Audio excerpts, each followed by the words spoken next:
short-social.co.uk.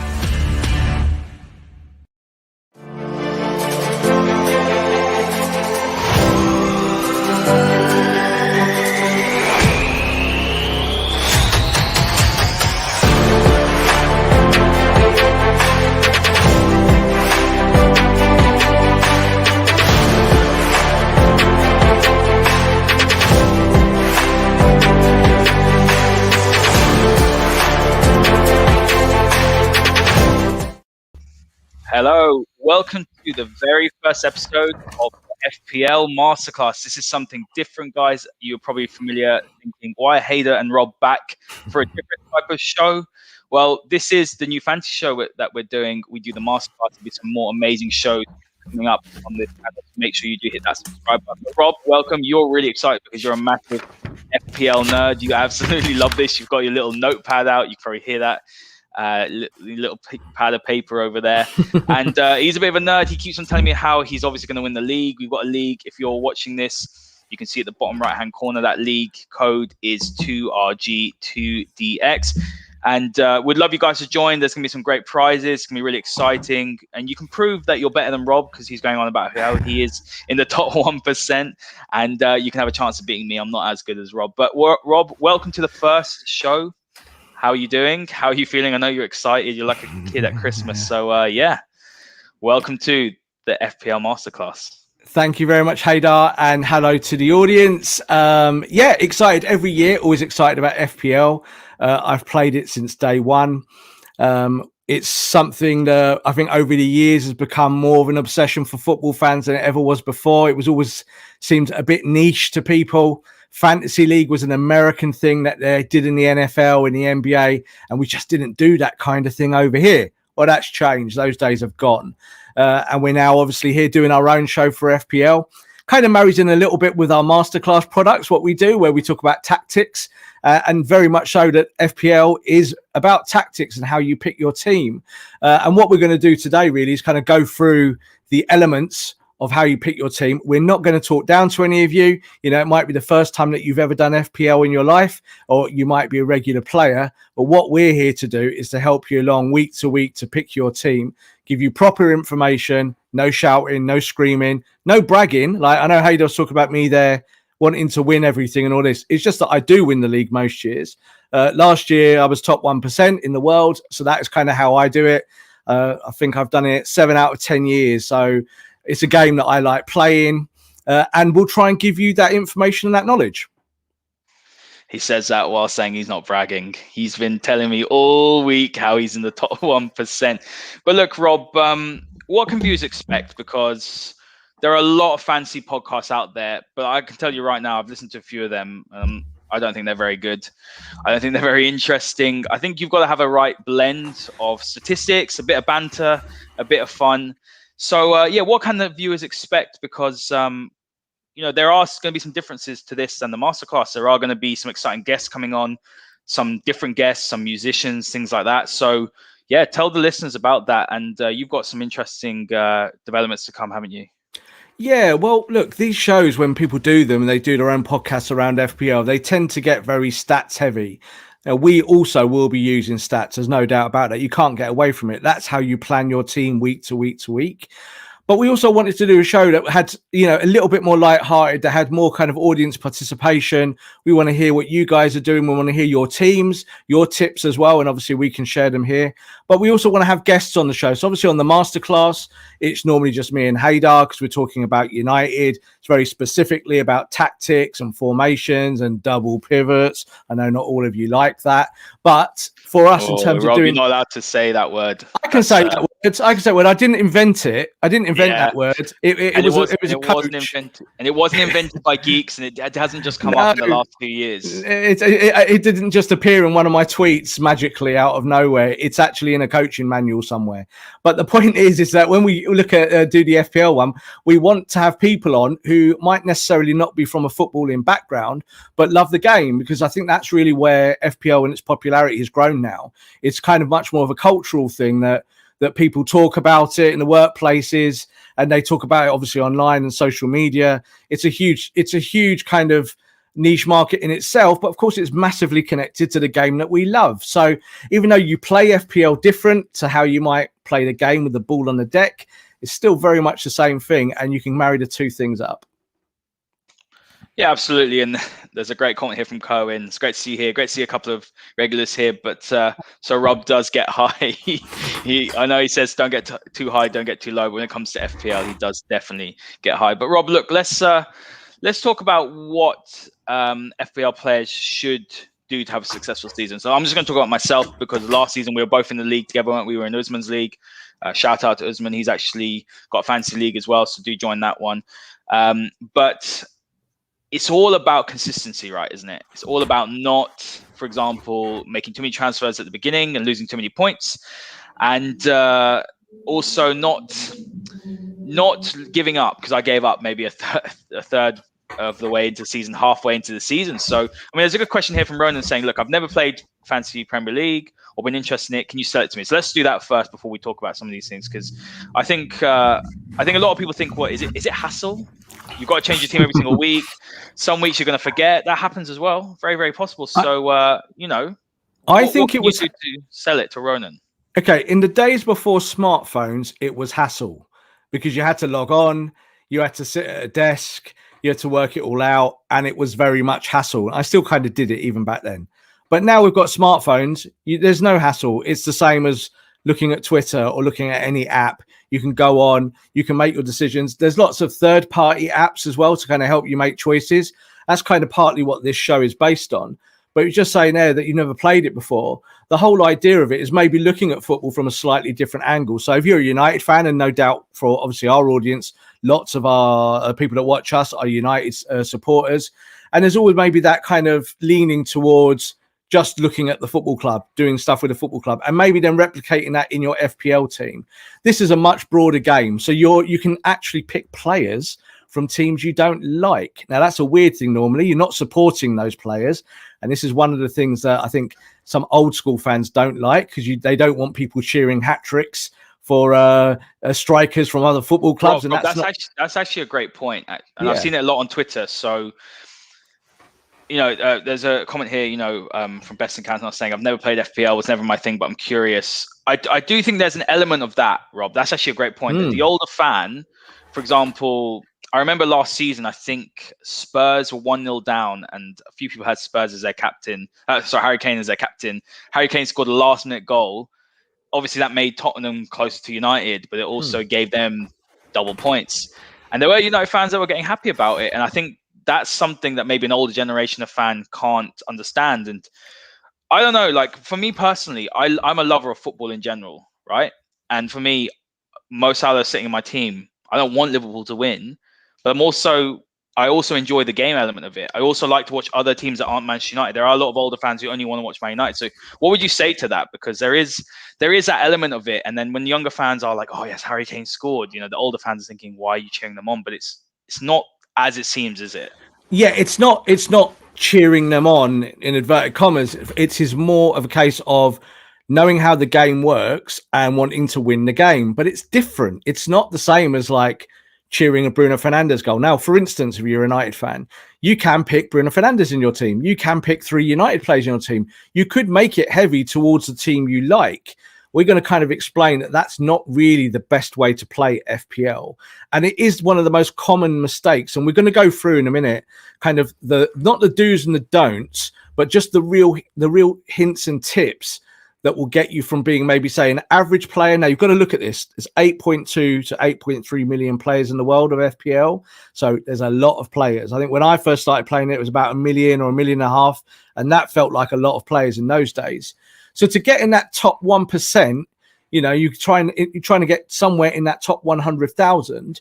You've got to kind of analyze these players about what they do on a football pitch. Now, we do that with the masterclass with the United players, and we try and not just do it on feeling or passion. We do have those things, but we're trying to do it on breaking down the stats and looking, say, for us at formations and your use within that formation.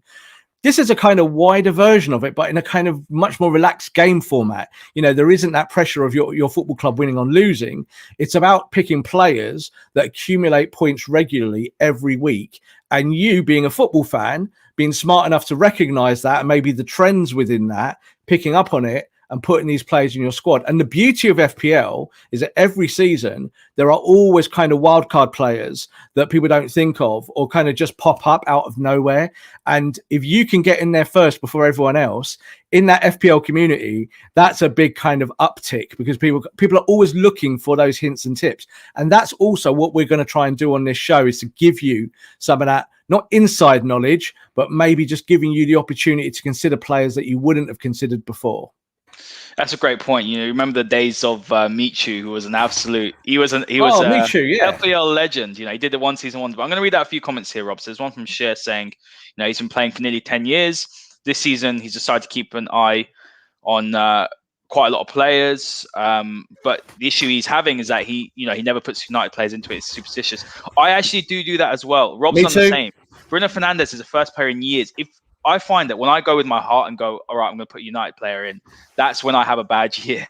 And another thing as well is that, you know, there's a good comment here as well saying, and if you're a United fan, you don't have to support Liverpool to win. Let's say you pick Salah, he scores goals, you get points. Doesn't matter if he wins or loses. Target the players will score and assist. And that's the point. You know, I've had many times where Liverpool, I want them to lose. Salah's got me a goal or two. He's a captain. Obviously, I'd rather Liverpool lost. But it's a bit of fun. And for me, Rob, it's a social thing as well. At work, we've got a massive league. There's forfeits as well if you lose. I know last year I was talking to a couple of guys from work, and the loser, so I'm in Ireland, the loser had to go and book an Airbnb for himself, like on one of the islands, one of the worst places to go and stay by himself and stay there for the weekend by himself. Love Island, no. I know you're desperate to watch it tonight, but it's on now, isn't it? Now, well, obviously, just to clear that one up. No, we're going live with Love Island now. We're taking them on, and if you're into FPL, you will not be watching Love Island. That's exactly, but that's the thing. So there's so many fun things. I just look at it as a social aspect as well. Like, I have a lot of friends who don't actually like football. I've got a cousin who's very smart, very techie, does not watch football. He's amazing at FPL. Why? Because he literally sits there and goes through the numbers, and then he picks on. He's not emotionally attached. So yeah, but let's talk about some of those mistakes. A couple more mistakes, Rob, that people do make. And if there are some new listeners here, let's try and get them signed up this year, because I think it'd be great for people to try it out, and it's good fun. Yeah, and obviously, if you did want to sign up, you can just go to the FPL website, which is through the Premier League, and then you just insert our code there, which is on the bottom of the screen, 2RG, and I can't see the rest of it now because your comments just jumped up on there, 2DX. But yeah, you can do that and obviously join. So just looking at common mistakes and do's and don'ts. So the real first common mistake, as I've already just mentioned there, is that you don't pick players from teams that you don't like. So Salah being a classic one. Salah's been a top 2, 3, 4 player in FPL for years. If you kind of renege his points and say you don't want them, that's your choice. But you've got to go and then find the points elsewhere. It makes the game harder. But then one of the other things that people tend to do a lot of is they just pick their favourite players. So they just kind of do FPL with their hearts. Now, as Haider was just saying there, lots of players play FPL who've got no interest in football at all. They like the numbers side of it. So they can see who's performing at a rate 6 points, 8 points a week, and they pick their teams around that. And it's amazing how many people in a social aspect do that at work. And as Haider's just saying there, that's a really common thing. We see that more and more now. One of the obviously things that Haider mentioned at the top of the show is that people tend to stop picking their teams as they go on. So if they're making mistakes or it's not working for them, and the general thing is that people might do it for 2 or 3 weeks, and then by week 4 or week 5 or week 6, they either forget or they get to halfway in the season, they go, oh, I've not logged on once. Oh my God. And of course, by then there's no chance of winning your league or moving up. So hopefully our show will remind you of that. You'll see this show everywhere. It's going to be on Twitter. Obviously, it'll be on your timelines. So even if you're a person that does not particularly fastidious about picking teams every week, you might see our show on the day before deadlines, and you might think, I need to change my team. So we will offer you that service with it. One other big mistake that players make, I find now every season, is that when the pressers happen on Fridays generally, which is where the managers obviously tell us what goes on and tell journalists and tell the public what their players are doing, most football fans don't have their ear to the ground on that. So they miss some really key information. Generally, if players are injured or if they're out of form or if they're not simply going to feature because, they've got a cold and suddenly they can't be in the team. That all happens in the pressers. So if you guys are wanting to do this well, always keep your eye on that Friday press conference, because Pep Guardiola will tell you what you need to do with your team. You just need to listen to him, and you'll be able to pick up some real good tips from there. Yeah, that's a massive thing that I was picking up on last season, actually, which I wasn't looking at as much. And there's some great websites, Rob. FPL Scout. It's a great website. Yeah, it's amazing. It's incredible. Like, if you actually want to know what to do week in, week out, if you're a new starter, go and have a look at the website. They've got some great articles. They've got a YouTube channel as well, actually, but this place is better, so you'll want to be here, not over there. I'm not going to be promoting them. But look, there's a comment here from Alan saying, he did quite a lot of fantasy baseball and NFL football in the work league. I had my teams I rooted for, Dodgers and Seahawks, but nothing to do with players which I picked. That's the thing as well, Rob, I do want to pick up on, is actually the American and Canadian fans actually really do enjoy it, because their game's also more nuanced. This is actually very simple. And I'd rather that they did make this more nuanced, where there were pre-assists and things like this, where if someone completed 95% of passing in midfield, players like Jorginho, players like, for example, Rodri, players like this who are going to be doing loads of passes, who won't get as many goals. Jorginho does take penalties though, but those sort of players don't get the recognition in the game. And has that affected, Rob, actually affected the way that people view football now, because it is goal assist, Messi, Ronaldo? Yes and no. I say no because FPL addressed that over the last couple of years, and they do have a rating system that if you have players who perform well on the football pitch, but obviously not getting your natural goals, not getting your assists, not getting your clean sheets, that they do have a ranking system that gives them bonus points. So you will find that someone like Kante, even though he never scores and never gets assists, that he might actually get those 3 extra bonus points every week. So there's a kind of a very cute scoring system for scoring goals, getting assists, depending whether you're a midfielder, an attacker, or whether you're a defender. And if you're a goalkeeper, fantastic if you're doing those things. But obviously, there's clean sheets as well for goalkeepers. So the scoring system is all there on FPL, and you can have a look at that. And it's all quite simple. It has to stay simple, because I think the deeper you get into it, the more the casual fan will move away from it. And that's where I think FPL have got the balance right. So I'm just going to kind of also want to talk about here about the things that you should do, because I kind of just said the negative bits about what you shouldn't really do on FPL, and to kind of consider to make your team going forward. But I always say with me, the way I do it is I always look at FPL as a 6-week game. Yeah, that's it. Just 6 weeks. Don't look at the end of the season. Don't look at it just for this week. Always try and look at it for a kind of 6-week period, because in that 6 weeks, you can manipulate the players in there who are playing smaller teams or worse teams or out of form teams. So that will help you kind of pick your overall squad moving forward. But for the first week, where we are today, only look at the first 3 weeks. If you look at the first 3 weeks, because there are still signings happening. So we're going to see, obviously, Chelsea make a major signing in the next few weeks. I will talk about that player that Manchester United fans are very, very au fait with, a striker obviously coming from Italy. And he's a player that will feature in weeks to come, but is not on the site at the moment. But always kind of look at or target the best fixtures within that. And again, we will talk about that week to week. With transfers, and this is again people obviously just saying that they're just starting out with us here, is that you get 1 free transfer every week, but after if you don't use it, you then get 2 transfers. And I always recommend people to try and roll over for 2 weeks. People are always really, really tempted to just go every week, transfer. And then what happens? The player you transfer out goes and scores a hat-trick. Doesn't that happen all the time, Haider? Oh, it's sod's law, that is. Absolutely. So don't waste points by tinkering. Don't actually make extra transfers. And that's a really, really important part. You can tinker all you want in your head, but get that team right as you go forward. The other thing I wanted to say was, as a points tally to kind of think of every week. People say, "Oh, how many points should I get? What is my upper echelon?" And some weeks you'll get 100 points, 110 points, and you'll think you're the best FPL player in the world. And then the following week you get 28, and you're like, Always try and average 60 points per week. So that's how I play the game. So if I hit my 60 points, I'm happy. I don't care if someone else has done better than me. If Haider's had a blinder and he's got 120 points because Jadon Sancho, he picked that week and he got a hat-trick and 6 assists or something like that, it will all balance itself out. But the last tip on that is that if it's not working for you in those opening weeks, use your wild card. And your wild card allows you to make unlimited transfers for 1 week, and that will help you correct your team. Yeah, some really sound advice. Something I do want to say as well, Rob, I know this is a small point, but something I did first time last year, I had 2 goalkeepers. That was one of the best things that I've done. I always used to go and spend big on a goalkeeper and had, for example, a David De Gea or an Edison, and then I'd have someone that didn't play. Having 2 keepers, one who was more budget. You could even go for a promoted team or a relegation team keeper, because they're going to be busy all game. You could get an extra 2-3 points even if they concede, just because of the amount of saves they make. And the next point then after that is getting a sort of a mid-table to hire keepers. So no, I think that's some great advice. But let's talk about some of the key teams that we're going to be looking at going into the first 3 weeks. So the ones we've picked are Villa, and they've got Watford, Newcastle, and Brentford.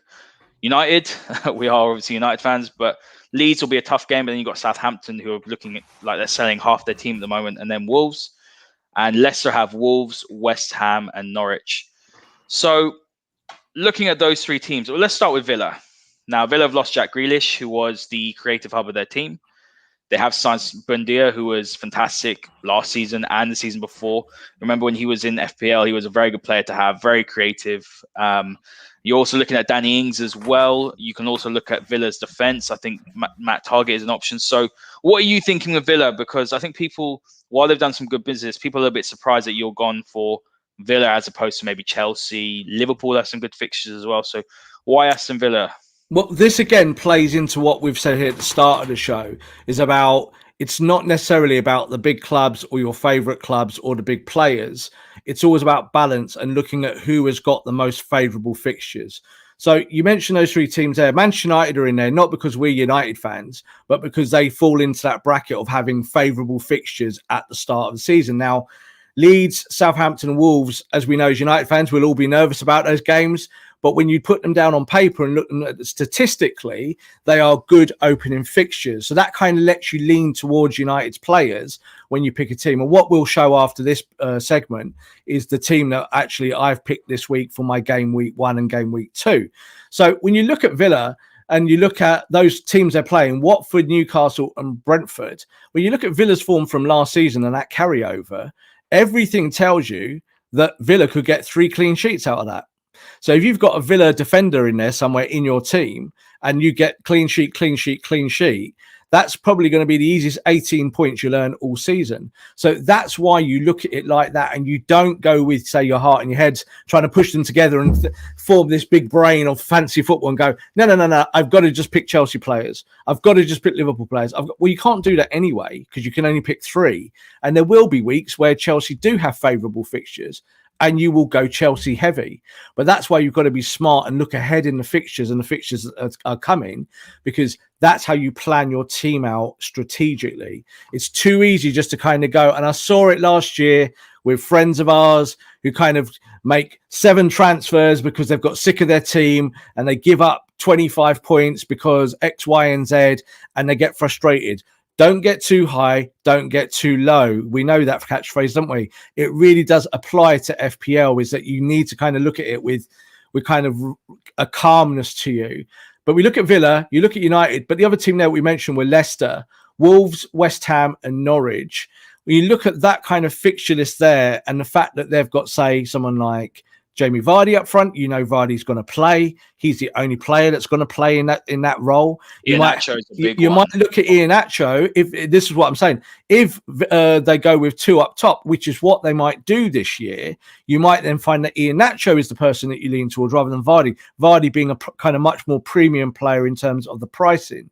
But when you look at Villa, and you just said there, you know, Danny Ings has gone there. Danny Ings scored goals for a relatively average Southampton team against everyone. So Danny Ings tells you that he can do that. Doesn't matter who he's playing. And when you look at United, obviously, I think when you look at where we came in the league last season, obviously second, and how certain players performed, And there's also some mythology around that, which we're going to talk about in terms of players. But obviously, Bruno Fernandes was the highest scoring player in Fantasy League last year. So you could look at those games and maybe plump for Bruno over someone else. But that is a kind of individual choice. You need to kind of look at all the data and decide whether he's your right player going forward for these 3 weeks, but also for that kind of 6-week spell. Yeah, absolutely. I'm gonna bring up Jats actually shared this team with us, Rob. So let's actually have a look at it. So Emi Martinez in goal. I believe he was the top goalkeeper. I mean, he's number one. He's who I brought in this season. I didn't have him in last season at all, but he's the one I brought in. And then Jats got Trent, Ben White, Luke Shaw. Let's talk about Luke Shaw, Rob. So Manchester United's fixtures, again, we've spoken about them, Leeds, Southampton, Wolves. Luke Shaw's pretty much definite to start. I mean, look, he is going to start one of the first names on the team sheet. Are you of the view that Luke Shaw's a must-have this year in that defense, or would you be going for any other United defender? Well, up until I think this morning, Luke Shaw was the most picked player on Fantasy Premier League. So on FPL, more players had him than any other player. I think he's got a 51% pick rate. Now, people have picked him 51% of everyone playing. So if you think that's 8 million players at the end of the day, you can do the maths. Obviously, over 4 million players are going to end up picking Luke Shaw. That's not a bad thing. Luke Shaw had a great season last year. For me, he was United's player of the season. Scored a goal in the European final, didn't he, for England? His stock has risen and risen and risen. We see that Manchester United have employed new coaches for set pieces. Who's going to be taking that set piece? Luke Shaw. So he is a kind of obvious pick. However, last season in Fantasy Premier League, Aaron Wan-Bissaka scored more points than Luke Shaw. So the perception obviously is that Luke Shaw is the better player. He is. The perception is, or kind of the mythology around it, is that Luke Shaw will get you more points in the next 12 months than Aaron Wan-Bissaka. Last season proved that that's not the case. We'll touch on that a little bit more later on when we talk about the team that I've picked for the opening game weeks. But I understand why people have picked Luke Shaw. Great pick. He could give early returns. As I said, those first 3 fixtures for United look very appealing. If United could set pieces out and sort them out, then you will absolutely see that Luke Shaw will be racking up the points. And if Varane comes into the team early and helps United get clean sheets, that will also benefit Luke Shaw. Rob, very, very interesting comment here saying, the smaller teams actually have players that give you consistent points. Yeah. You have to have those smaller players that come in and do it week in, week out. Yeah. And someone like Stuart Dallas from Leeds, one of the highest point earners last season. Yeah. But Rob, I was checking today when I was doing my team. I actually did my team just before this. I'm very much like I wait till the deadline. That's how I do it every single week. Sometimes I do it the morning of. Gives me time. If I'm trying to do it before I go to bed on a Friday night, I end up getting stressed. So I need to have that, sort of that pressure to get it done. So it takes me a while. But Stuart Dallas is a midfielder this year. This year, yes. He's not a defender. So and unfortunately, they've reclassified players. They do it every year. So, for instance, one season they reclassified Martial as a midfielder when he was a striker, and it was mainly because they looked at where he was operating, which part of the pitch. So Stuart Dallas operates as a defender, but as we know, he's more of a wing back, and he spent most of his time attacking last year for Leeds in their crazy pressing system under Bielsa, and Dallas was a huge benefactor of that. A cheap player from a team that had been promoted. I think he was kind of like 4.5 million. And he ended up being one of the kind of top 20 players across the whole season, simply because he was a defender getting attacking points. So that can skew it in terms of your own points total if you can choose players that do that. And I have kind of leaned on that for my selection, which again, we'll talk about a bit later on. But you can do that. So Trent Alexander-Arnold is the classic one that happens every year. Trent is a fullback. He is classified as a defender. So expensive, Rob. He's 7.5 million, but what does he do? He gets loads of assists. Like even last year when people were saying he wasn't playing well, he still got more assists than anyone else. Liverpool get clean sheets as well, especially when they're on form. And when you kind of look what's around him, it's quite simple for him because he's crossing the ball into the box and meeting players like Salah, who score lots of goal, Mane, who scores lots of goal, and even Firmino gets the odd one. So he's always going to be a provider. However, he gets points as a defender. He's not a midfielder because he's a fullback, essentially. So in Liverpool system, so they don't reclassify players like that. But then you do get anomalies like Dallas, where he's been moved now into the midfield, but he's still at a really, really good price, and he will be the kind of player this year that continues to gets assists. Even though he's playing as a midfielder this year, he'll still pick up lots of points. I mean, you remember El Mohammadi a few years ago when he was at Hull? He was an absolute dream. He was about 4.5 million. He was playing as a winger, but he was classified as a defender, and he was fantastic. But look, there's a couple of people, Rob, bringing in their teams. I'm just going to read them out quickly. Martinez, Cresswell. So actually, I want to touch on the West Ham fullbacks. So between them, so Kufal and Cresswell, they had 20 assists between them. That's staggeringly good. I think only the Liverpool pairing got more assists. So you'd be pretty crazy, wouldn't you, not to have a West Ham fullback in your team. You're looking here as well. Aaron's who's just come up with Norwich again. Luca Digne, I'm quite surprised. He's a fantastic player, but I'm not too sure about Everton, how they're going to be this year. I think it's too much of a risk for me. Ricardo Pereira, Jadon Sancho and Bruno and Greenwood. You can tell Mustard's obviously a United fan. Buendia, Ings and Cavalier. Talk to me a little bit about the United trio. I mean, I don't think Sancho's going to start. I don't think he's going to play against Leeds. Maybe on the bench. Bruno Fernandes. That's self-explanatory. Mason Green was an interesting one, Rob. A couple of years ago, he was a great price at about 5.5 million, and that's when he scored all those goals. But he's a bit more expensive these days. Still a great price at 7.5 million. Classified as a midfielder as well, which would give you more points if he scores goals like a striker. What I would say about that team, it's a really, really good team. We'll talk about Cresswell as well, because I think he's a really interesting player. Sancho isn't going to play game week 1. He might play game week 2, and he might get on against Leeds. Let's be honest. United might give him that kind of 20-minute spell at Old Trafford in front of the crowd, depending if they need a goal or not, or what his fitness levels are like.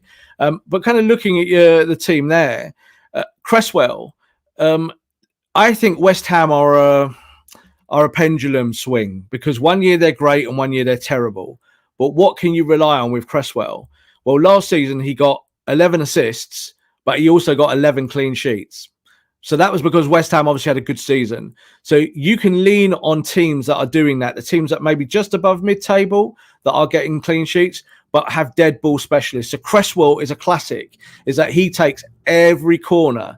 And what's the benefit of having Cresswell at West Ham is that Souček scores lots of headers. Yeah, look at the size of the players in the box. Exactly. So that's where you need to look at the games to come, because when you look at kind of West Ham's opening games, they're not terrible. But like we've just put there that they're playing Leicester in game week 2. Now, if they play well, they could beat Leicester, couldn't they? But if you're thinking that Leicester are going to be a top 4 team, top 5 team this year, or Leicester have more firepower, then that could be one where you see the non-Lingard West Ham come back. Do you get what I'm saying? So when you look at the team, I think Buendia as well there, a very creative player. I do believe that he might well be out. I think someone in the comments mentioned that he might be injured. Okay. I've not seen that in the comments, but yeah, I think he's a 75% chance up to FPL as of this morning that he might not play. So that's always something that you need to check all the time. But I think the rest of the team, heads up here, Rob, Villarreal just scored against Chelsea. What is that? The European Carling Cup? Community Shield, or something. I don't. Is it on? I don't know. More people are watching Love Island and this show. Are. More people are watching Love Island. Yeah. So yeah, that's a great team, and I think when you look through it, there's not a lot of holes you could pick through in that team as a starting 11. What I will say is that you just got to look at the fixtures coming up. Greenwood, just mentioned there, the United player, 7.5 million. If Greenwood goes on a right spell this year and plays as a number 9 and scores 25 goals, he is going to be one of the top players in FPL, top 5, top 6. So very possible, Rob. I think it's he finds himself as number 9 at 7.5 million. He's very much in. He's below mid-range. I think mid-range is now around the 8 million mark. And if you can get players from 7.5, 8, even the kind of 6.5 range around that kind of mark of price, as long as you're getting regular points from them, they're worth it in your squad. It's good balance now. Another good pick there, Aaron's. So I picked Aaron's 3 years ago in my team. Why? Because he's a flying fullback who plays that front-footed game. And can't defend, Rob. He can't defend. That's the problem. So that's the issue, is that he might can't defend. He might get an assist and Norwich might concede 5. So that's the balancing point of where you might pick a Cresswell, because Cresswell will get you assists from corners, but West Ham might just be a little bit more tighter when it comes to getting clean sheets. Yeah, 100%. And the interesting thing about the sort of 7.5 million players, I mean, you can get a lot of lot of player for your money. You got Mason Mount, Yeah. 7.5 million. Yeah. Got Gundogan, 7.5 million. He was fantastic last season. Yeah. And obviously got Greenwood as another one. Yeah. So and Calvert-Lewin is always a good one, Yeah. but he's becoming a premium player. And Yeah. the thing is, Everton have got a decent start to the season, so it's a decent pick. The issue with Dominic Calvert-Lewin is that if he doesn't get service, he's not the kind of player like, say, Danny Ings. Danny Ings can kind of get the ball in and around the box and make his goal, whereas Dominic Calvert-Lewin is much more of a kind of straight line number 9. Yeah. He needs the service, and we've seen in pre-season that one of the top players at the start of last year, James Rodriguez, who was brilliant on the FPL at the start, I think he's going to be a complete dud, even if he's still in the Premier League. He's on his way out. I think he's on his way out, yeah. Yeah. I mean, look, Jota's another one here. Jat saying Jota was fantastic. Yeah. Rob, I'm going to bring up one more person's team before we go into your team. Yeah. So Shear's got Shear seems like a really keen FPL player. Shear, if you're watching this, it looks like you're watching this on Twitter, get over to YouTube and hit the subscribe button. We'll be doing this show every single week. Yes, please. So please do. We'd like to see you in the comments. You've got some great comments here. So let's have a look at your team as well. He's gone for Martinez in goal. Tsimikas is interesting, Rob, because I've gone for him as well. He's very cheap, 4 million. With Robertson out as well, I think he's a great shout. You're looking at that first fixture against Norwich. Liverpool should win that. Cancelo was fantastic last season. He was probably, for me, the best defensive option. Again, he was quite expensive. I believe 6.5 million this year. Ryan Bertrand's interesting. Just moved to Leicester as well. Very interesting. It looks like he's a very interesting player. I mean, I think he had for a couple of seasons, Rob, at Southampton, he was a really good option to have. He was marauding forward. He was getting assists. Then you're looking at Zaha, interesting one. Salah, Benrahma, again, that's an interesting one. So Zaha, Benrahma, and Mahrez are all interesting options for me. I think quite big differentials they are. I think Mahrez is a fantastic player, and he has been for the last few years. But we'll see if he plays. I think that's the main thing with Pep. Tony's another good option. We'll talk about Tony when we look at your team. Yeah. Ings and then Vardy. So talk to me about Cancelo, Bertrand, Zaha, Benrahma, and Mahrez, because that's half the team, which I think I don't think I would have gone for those players. I'll talk about some of them now and a little bit later on, because some of them do marry up with my team that I'm going to put out there. I would say, first of all, let's talk about Zaha. Zaha is a very, very streaky player. So Zaha can give you huge points returns over, say, a 2 or 3 game spell. And he is the perfect kind of in and out player. So you might kind of look at him, say, Palace are maybe playing 3 of the bottom 6 through those weeks, and Zaha is going to play as the striker, even though he's down as a midfielder. So you can look at that and use him. So would I pick him in the opening weeks of the season? No.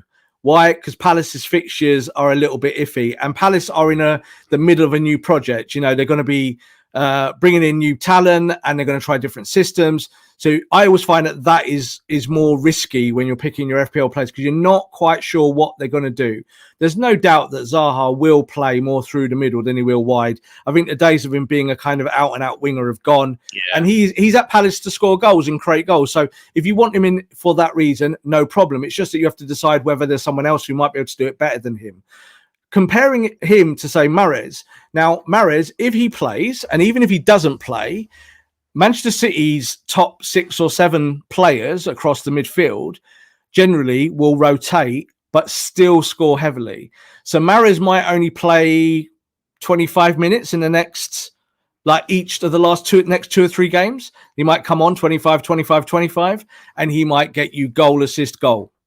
So if he does that, he'll be more than worth it in those 3 games, because the City players are the only team where they have talent that scores heavily from the bench every week. So if Kevin De Bruyne's on the bench, you can bet he might only play 10 minutes, but he might get 2 assists. So City are a kind of anomaly. They're playing Tottenham, Norwich, and Arsenal in their first 3 games. So I think that the City players are a really, really good pick. So you pick Cancelo there as well. Did you say talk about Bertrand as well? Bertrand has been a progressive in the past. I think he's a little bit more disciplined now. And I think at Leicester, he'll be rotated, obviously, with their existing fullback options. They've got fitness issues in defence. So there's every chance that Bertrand, he has obviously played in pre-season, that he might get starts. Whether he will be ready to kind of perform at his highest level at the moment, I couldn't tell you. But again, looking at that team now as an 11, it's a strong team that's got good core support there. It's got creatives. It's got goal scorers. It's got a nice flexible defense that will also maybe get you assists, and you might pick up 1 or 2 clean sheets in there. Absolutely, Rob. I'm going to bring up a question before we have a look at your team here. Christian saying, what do you think about a differential captain, Antonio, for example? Is it too risky to do that early on? But you're looking at the fixtures, Rob. I mean, my eyes go straight to Mo Salah. You just can't look at anyone else.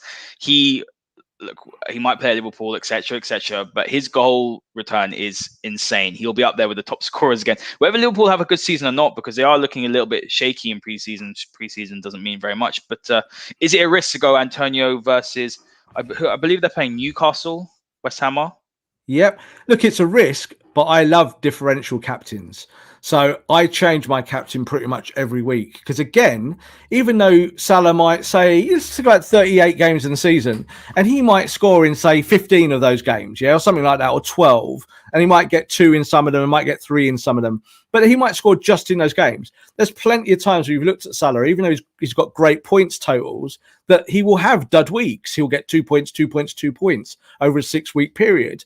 And then you kind of dig into the detail and you go, they're playing 3 teams that have got good clean sheet records, even though they're in the bottom half of the league. That's probably why that's happened. So what do you do in that situation? Because Salah did that a lot for me last season. I actually kept him in pretty much from start to finish. But there were so many times I was thinking, when other players dropped into form, even if I'd taken that -4 point hit and brought in, say, let's say Neto, because he had a really good spell, didn't he, before he tore his ACL. If I'd done that and then brought Salah back in, actually, I would have done better overall, if that makes sense. You might have done, but the first thing you'd have done is given away those 4 points, which is what you just said. So you would change it, and this is the whole point. What I'm trying to stress with the game is don't knee jerk. Don't just knee jerk and think, if I change it this week, it will work. Sometimes it will, but the percentages tell you stick with Salah. But what I'm saying with the captain is that I totally agree with the comment there, is that someone like Antonio, there's every chance he's going to score this weekend. So if you put the captain's armband on him, you could get some kind of return for it. So let's put it this way. Salah plays, scores a goal, gets his mandatory 6 points, might get a man of the match there, might get 7 points overall, might get 8 points if he gets the extra bonus system point. But Antonio might score a hat-trick. So Antonio gets your hat-trick, absolutely diamond choice for your captain. So always have an open mind with your captains, and we'll talk more about captains as the weeks go on, because it's really important. It's so important, Rob. Yeah, I did not get mine right at all last season. Absolutely. You said another good thing at the top of the show, which was about goalkeepers. And I think we had a conversation about this last year. I always go with 2 goalkeepers. I always have 2 because I want to rotate, because if my goalkeeper is facing Salah that week, I don't want that goalkeeper in. Yeah, I don't want it because I want Salah to get my points. So I take that goalkeeper out and I put the other goalkeeper in. And that's how I rotate my goalkeepers. I don't want my goalkeepers to stop the players I've picked. Now, that doesn't stop them from doing it, but it means that you're hedging your bets. Yeah, it's kind of like making sure that you're doubling up where you can on your points totals. But it's almost the same with captains. So it's looking at when they're playing and who they're playing, and being brave and looking and saying, well, hang on, I've got a striker who's in form. I think they might score because they're playing the team at the bottom of the division. So I don't need Salah this week. I can just take Salah's points as normal. Maybe make Salah the vice captain in case that player doesn't play for whatever reason. Then you're kind of doubling up, and that balances out nicely. Absolutely. And guys, if you're just jumping in as well, make sure you join our code. It is our league, and our code is 2RG2DX. That's 2RG2DX. Please join. We've got over 1,000 players, and there'll be some cheeky prizes at the end if you manage to beat Rob, who's already been practicing for about 2 weeks. I win that league. I always I've run that league in the past. That was originally our Twitter league, and there's been 1,000 of players in that. So I don't generally win that one. It's just the other ones I win. Okay, yeah. Well, you obviously can't win your own. Usman's one, didn't you? You talked about Usman's one, didn't you? Yeah, Usman's one. Yeah, I won that one. I think I don't know. We'll skip past that. We'll skip past that. Did you get any prize money for it, or did you just get bragging I got a trophy. Usman sent me a trophy. I should go and get it. I'll get it out for our second episode. But I also run a league as well, private league with like 20 or 30 mates, and we've run that for like 15 years now. And it's fun to kind of, you can chat about it, and obviously you're always trying to steal a march on your friends, and maybe this show will help you do that. Absolutely. Well, you know what? I'm sitting here giving advice, so I have to actually try and win the league with the guys from work, otherwise I'll never and the lads from home, otherwise I'll never let it down. But here's a question, Rob. I'm gonna get your while you're answering this, I'll get your team up so people can see it. But what do you suggest is the best way to divvy up your budget between goalkeeper, defense, midfield, and forward? That's a really great question. Okay. Yeah, it's a great question, and it's again a common mistake. If you could leave that up there actually just for a second, that question, and then we'll go to the team. The way I always look at it is that strikers are overrated. Yeah. So unless you're Harry Kane, most strikers won't give you big returns for big money. The players that give you the biggest returns are midfielders. So if you can find midfielders that are creative, that are part of teams that get clean sheets regularly, that have man of the match performances from the center of the park, that's the way I do it. So I never kind of divvy it up between goalkeeper, defense, midfield, and forwards. I look at what's available. So last year, my classic signing was Bamford. So Bamford at the start, everyone went, he's not going to score goals. And I was like, well, he's probably the only one at Leeds who will score goals, even if Leeds don't score a lot of goals, because he's the number 9. That's how they play. Lo and behold, he had a really, really good season, didn't he? And scored lots and lots of goals and was one of the top FPL players. So you can hedge bets on that early in the season and make sure that you feel comfortable that your talent is in the right area in terms of your scoring of points. Don't feel constricted. I would say this also with goalkeepers, don't buy 2 premium goalkeepers, because it will mean that you're probably losing out on a premium midfielder or maybe a slightly better attacker. And defense is always good because you just got to pick teams that are getting clean sheets. And, one of those teams around mid-table are, their defenders might be 4.5 million. Villa last year, a classic example of that. There is a Villa player in my team from defense that you'll see in a minute. And that's how you play the game, is trying to make sure that you chop and change your team before deadline day and look at those pricings until you get that kind of perfect mix. And when you're there, then you can hit the button and go for the game week. Yeah, absolutely, Rob. Look, I'll need to get the team up because it's just come off. But just talk me through your team at the moment and how you've sort of structured it. What formation have you gone for? Well, I always make sure that I'm kind of going defender heavy if I can to start off with for the opening game. It's much easier to kind of predict to pick clean sheets than it is to score goals, unless you're picking Harry Kanes and players like that. So here we can see now our slide here, which is my game week 1. And you can see that I've gone for a 4-3-3.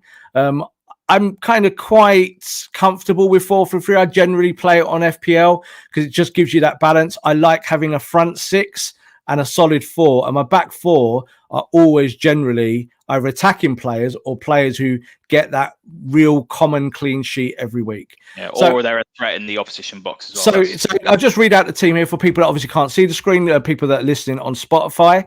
So in goal, I've got Kasper Schmeichel.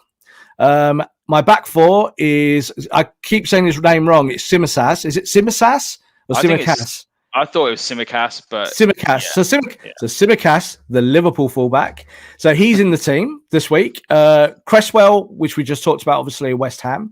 Cancelo, who we've talked about there in Manchester City. And the Manchester United player that I've gone for it about, we talked about Luke Shaw not so long ago, but I've picked Wan-Bissaka, and I will explain that pick in a minute. Now, my midfield 3 this year, and this will probably make some people open their eyes up because there is an anomaly there that I think players will be picking at the start of the season.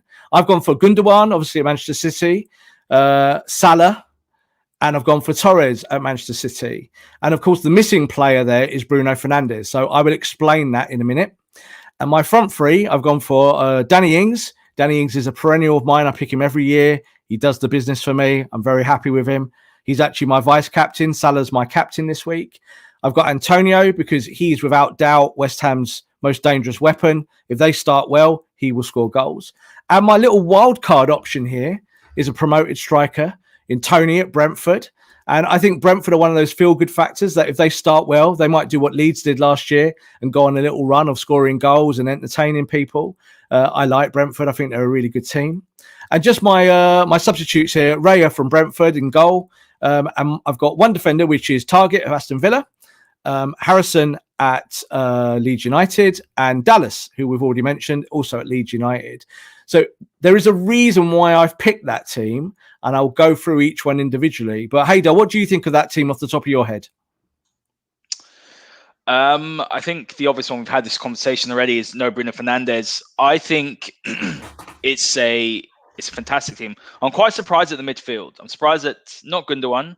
I'm surprised at Ferran Torres. So talk to me a little bit about Ferran Torres. He probably will play. I expect him to have a good season this season, actually, as well. You know, he showed some glimpses last season. He'll be another season under his belt in the Premier League. But why Ferran Torres, and say, why not someone like Phil Foden?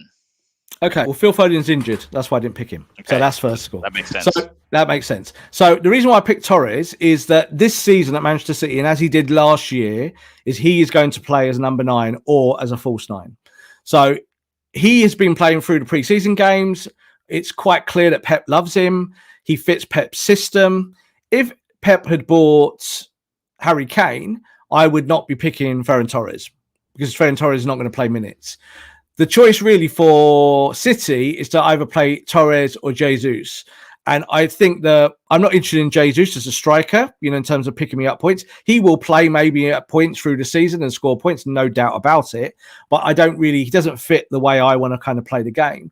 And someone like Torres, for me, it's about saving money in the early weeks. Now, some people will be like, why are you trying to save money, Rob? That's ridiculous. So the team that you can see there up on there that I read out, obviously for the guys on Spotify, but for you guys on YouTube, you can see it. The reason why I've picked this team is that I have £4 million in the bank. Yeah, which is mad. Why have I used all my money? I've used 100 million. So why have I got £4 million in the bank? 2 words: Romelu Lukaku.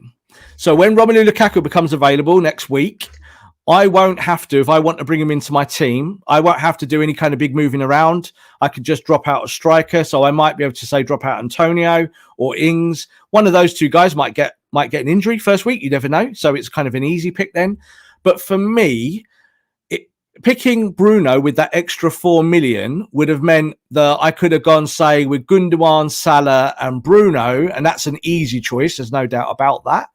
But for whatever reason, if it doesn't work for Bruno at United in the early weeks, and we don't know, I always think that straight after pre-season is a bad time because, you know, Bruno scored that brilliant goal in pre-season, didn't he? Put it in the top corner and you kind of go, he's off. He's going to be off doing that same stuff again. It doesn't surprise me if people pick Bruno Fernandes like you did, but I've gone for Torres. So it means I've got that 4 million in my pocket. And for me, Lukaku is going to be potentially maybe the top. He's going to be the top 3 in FPL this year because Chelsea have needed a goal scorer, and Werner and I think even Havertz as a player to start the season off might be okay. But when you look at their fixtures, they're not appealing fixtures. They still might score goals, but I'm looking at it from a much more technical point of view. So for me, Ferran Torres is a risk worth taking. But say, for instance, I see the first 2 weeks Torres doesn't feature. He's gone. He's out very, very quickly. And then I might be leaning towards Bruno again. But for me, it's about saving a few pennies for Lukaku because I think he's going to be the outstanding player in FPL this year. Yeah, I agree with that, actually. And I think you see how much Chelsea did create last season and how many Werner missed. If they got someone like Romelu Lukaku, he's going to put the ball away in the net. I mean, Rob, there's a question here. Antonio or Wilson? I mean, I know they're playing each other. I'd be going Antonio. I don't know what to expect from Newcastle this season. Wilson was good last year. He had a really great start. But, you know, with the Steve Bruce side as well, I'm not convinced that they'll create as much opportunities for him as maybe they will do for Antonio. Okay, well, as it stands, we obviously got the Premier League starting in 2 days' time. So in that 48-hour period, unless Newcastle sign Willock, which is not a done deal at the moment, they will have made no signings. So for that exact reason, I wouldn't be picking Wilson. There's no doubt Wilson is a really, really good striker. Again, one of my normal picks when he was at Bournemouth. I would pick him every year. Relatively cheap, but regular goal scorer, doesn't do a lot Him and else. Ryan Fraser are a lovely Of combination. course, yeah. So Bournemouth always had those kind of little bargains and little gems in their team. Charlie Daniels, he was a good one, wasn't he? So I would definitely plump for Antonio at the moment, simply because he will lead the line for West Ham. We can assume that West Ham will still probably be good in the opening weeks. I think the Lingard factor is worth thinking about. The fact that they've kind of taken this player out who got so many goals and assists in that last 15, 20 games of the season. So that could hurt Antonio. But I think when you look at the balance of the strike force, you see the three that I've picked there with Tony, Ings, and with Antonio, Tony, and Ings. I've deliberately not put in a Harry Kane. Why? Harry Kane is miserable at the moment. Don't pick miserable players. He might play for Spurs, but Spurs' fixtures do not say to me, "Yep, these are going to be easy goals for Harry Kane." City. Yeah, they've got City in that run, exactly. And also just another player there to talk about is Wan-Bissaka. Now, we talked about Luke Shaw. The reason why Wan-Bissaka is in my team is because last year, Wan-Bissaka got more points than Luke Shaw. And people will have their mouths wide open at that because obviously Luke Shaw is a provider and Wan-Bissaka is not. But Wan-Bissaka was part of more clean sheets for Manchester United. He also got higher player ratings in terms of bonus points. And he also got the same amount of assists as Luke Shaw. So we talk on the masterclass about Wan-Bissaka needing to get more assists, and he does. He got 5 last year, but Luke Shaw also only got 5. And that means in terms of FPL, he scored something like 25 more points. I think he was the 4th or 5th highest defender rated for points in FPL last season. So he's only beaten by the real elites of we talked there about Cresswell. We talked about the guys who take set pieces, obviously Trent Alexander-Arnold. And I think Ruben Dias was below Wan-Bissaka in terms of points. So that's why I've picked him and not Luke Shaw. And it's also, just to have another angle at that, Rob, it also shows that obviously United had Telles as well on that left-hand side. So quality coming in meant that Luke Shaw, while Telles didn't hit the heights we thought he would, but Telles was still a better replacement, let's say, at left back for Luke Shaw. And thinking about it now, if United don't go and sign someone like Trippier, I know we're going now into the masterclass realms, but if that is the case, and let's say it is someone like Dalot, the question is, when Brandon Williams isn't necessarily trusted, so that is another reason possibly Wan-Bissaka will play more often than not because of the fact that there isn't an understudy for him that is as good on the left-hand side as Telles is to Shaw, if that makes sense. Yes, and if Wan-Bissaka can marry up anything with Jadon Sancho or even Greenwood on that right-hand side, he will benefit from that, from getting more service with the ball, getting it into the box. And I think with Wan-Bissaka, it is more about that. It's about playing the role as opposed to just the delivery. Like, we can talk about his delivery till we're blue in the face. But if he got 5 assists last year, he's not doing too many things wrong. So if he got 7 this year, just 2 more or 8, I think at United be very, very happy with that. But it's about balance and making sure that you've got players in there. You just mentioned Telles, and Telles would have been the classic mistake that fans would have made on game week 1 last year, because they all would have gone, we've bought Telles, he gets hundreds of assists, he scores penalties and he scores free kicks, I'm going to pick him and I'm not going to pick Luke Shaw. I can guarantee you that last year probably less than 1% of players had Luke Shaw in their team. So that's where you've also got to be careful. Just look at what's happening week to week. You talked about American players at the top of the show. Luckily enough, obviously, in America and places like that, you get to see every game. So you can see all these players and what they're doing. Whereas in England, you might only get to see the Sky games or the BT games. So you get a more limited snapshot. So you have to kind of, if you're not a United fan, you have to kind of watch what's happening at the football club if you want to pick Wan-Bissaka. That's something very, very different if you don't support that team. Cancelo, you mentioned earlier on, saying what a great player he is. I think he only got something like 20 points or more than Wan-Bissaka. And yet Cancelo will play in midfield. He will play behind strikers. He will take set pieces. And he's still only got what is kind of derisory amount of points more than someone like Wan-Bissaka, who we all think is a defensive player. Yeah, it's very interesting. Very interesting. Rob, I'm just going to quickly mention the sort of differences I have in my team. So I went for 4-4-2. Yeah. So in goalkeeper, I went for Martinez. And we've mentioned in length and why we think Villa's players are good players to go for. In defense, I went for Luke Shaw instead of Wan-Bissaka, so I went 4 at the back. I went to Kufal, you went for Cresswell, so we both went for West Ham players. I think that's a sensible thing to do. You have Target on the bench. I've started Target. There's always a risk, isn't there? You have a goalkeeper and defender from the same team.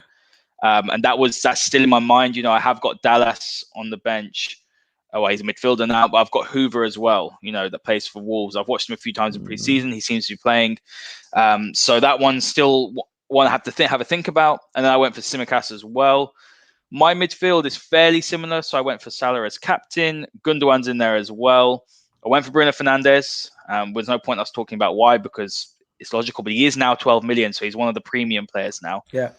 And I went for Mason Mount. Now, I was thinking about Maddison because Leicester have a nice run, so that still might be a change I make. But Mason Mount will be integral to everything Chelsea do. I think that he will be a good attacking option. And I feel like I wanted to put a Chelsea player in there as well, because I think while they haven't got the most favourable run, a game against Palace, I believe at home, is a game I expect them to win. And then up front, I went for Danny Ings as well. I was thinking about Watkins. There's been questions about Watkins. I think I saw Watkins was a doubt. Am I correct in that? He's injured. Yeah, so I don't think he'll be playing.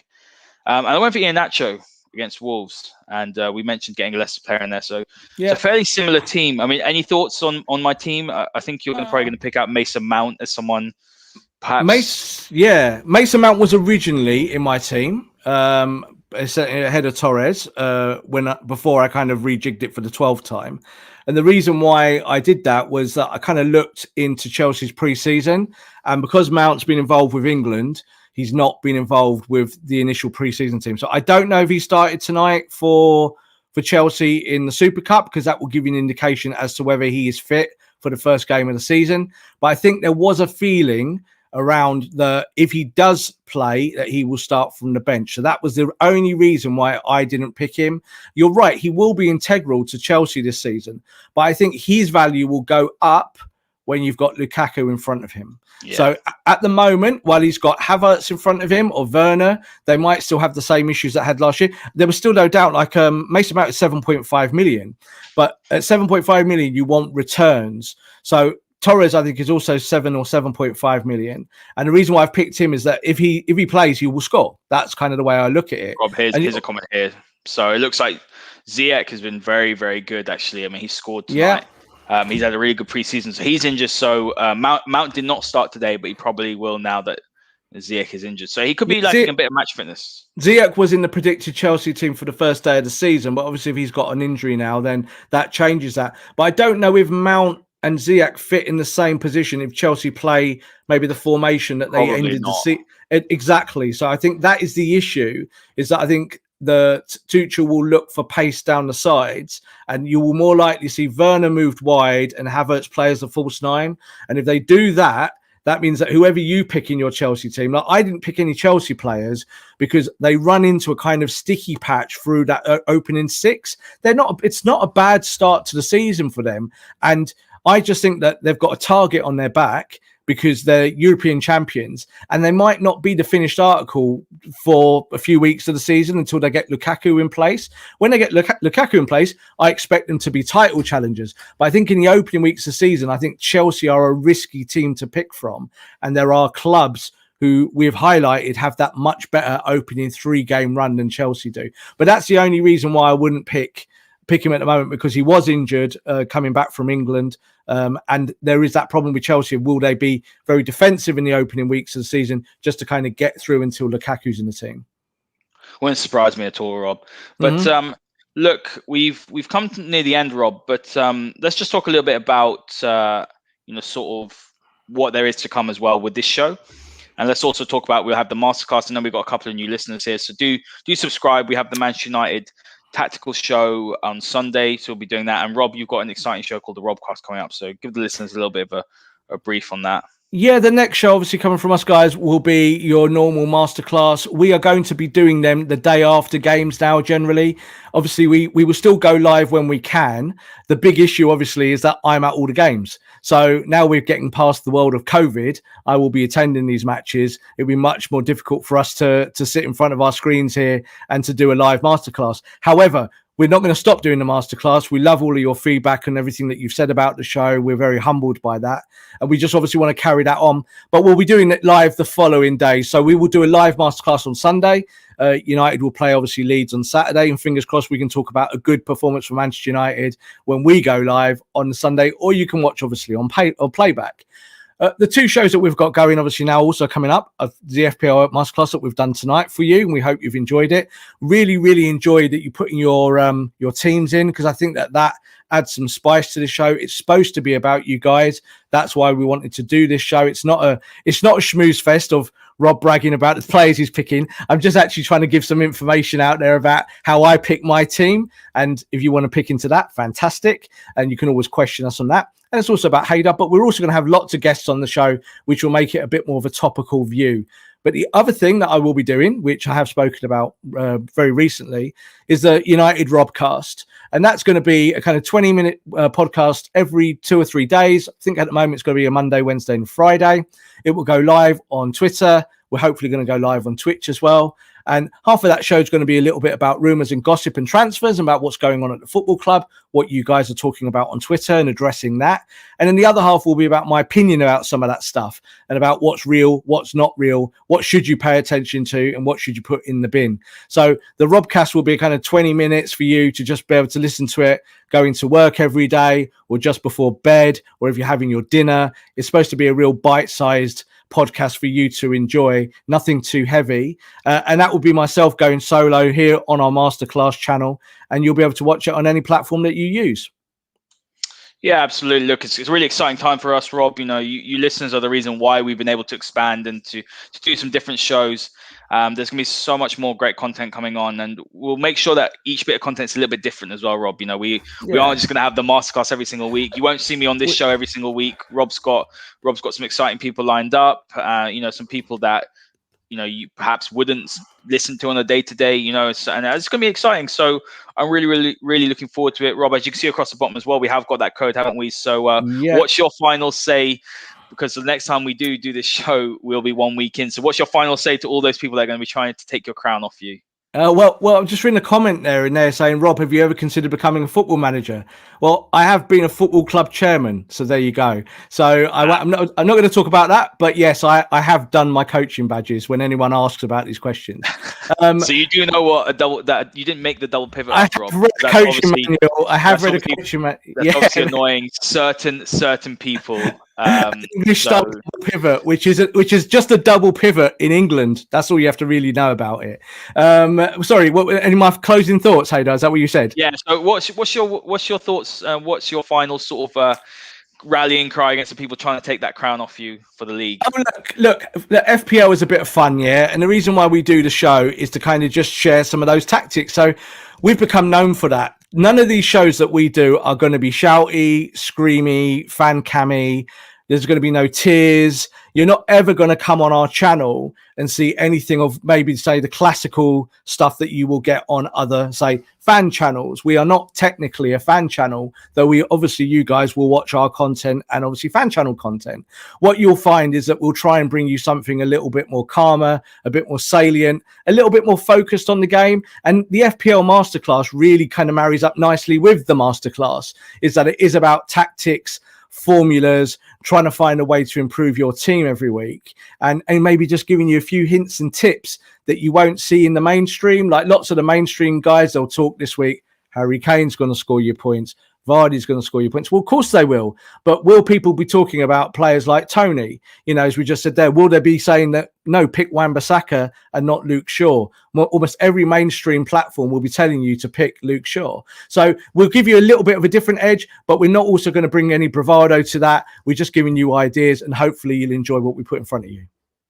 Yeah, just to answer Cohen's question. No, I will still be on the Masterclass. Don't worry. The Masterclass is just myself and Rob every single week. So don't worry. That's saying the same. For this show, though, the FPL Masterclass, I won't be on every week. There'll be different faces as well. And, we'll just change it up a bit because, I'm sure you guys are probably at times bored of myself and Rob. So we are bringing new faces in, and we are bringing people in who can. But if there's a demand for Haider, then Haider can be here as well. Yeah, look, if you want him, tell him. If you want me, tell me. Just tweet me or message me. So, but look, guys, thank you so much for tuning in for this. It's something different. It was great fun, Rob. I enjoyed it. I enjoyed talking about it in a much more bit more of a laid back way as well. And I'll be coming for you this year, and I'm going to make sure that I'm going to be on it with my team. So thank you very much for listening, guys. Make sure you join the league. It's 2RG2DX, and we will see you next time. This podcast is part of the Sports Social Podcast Network.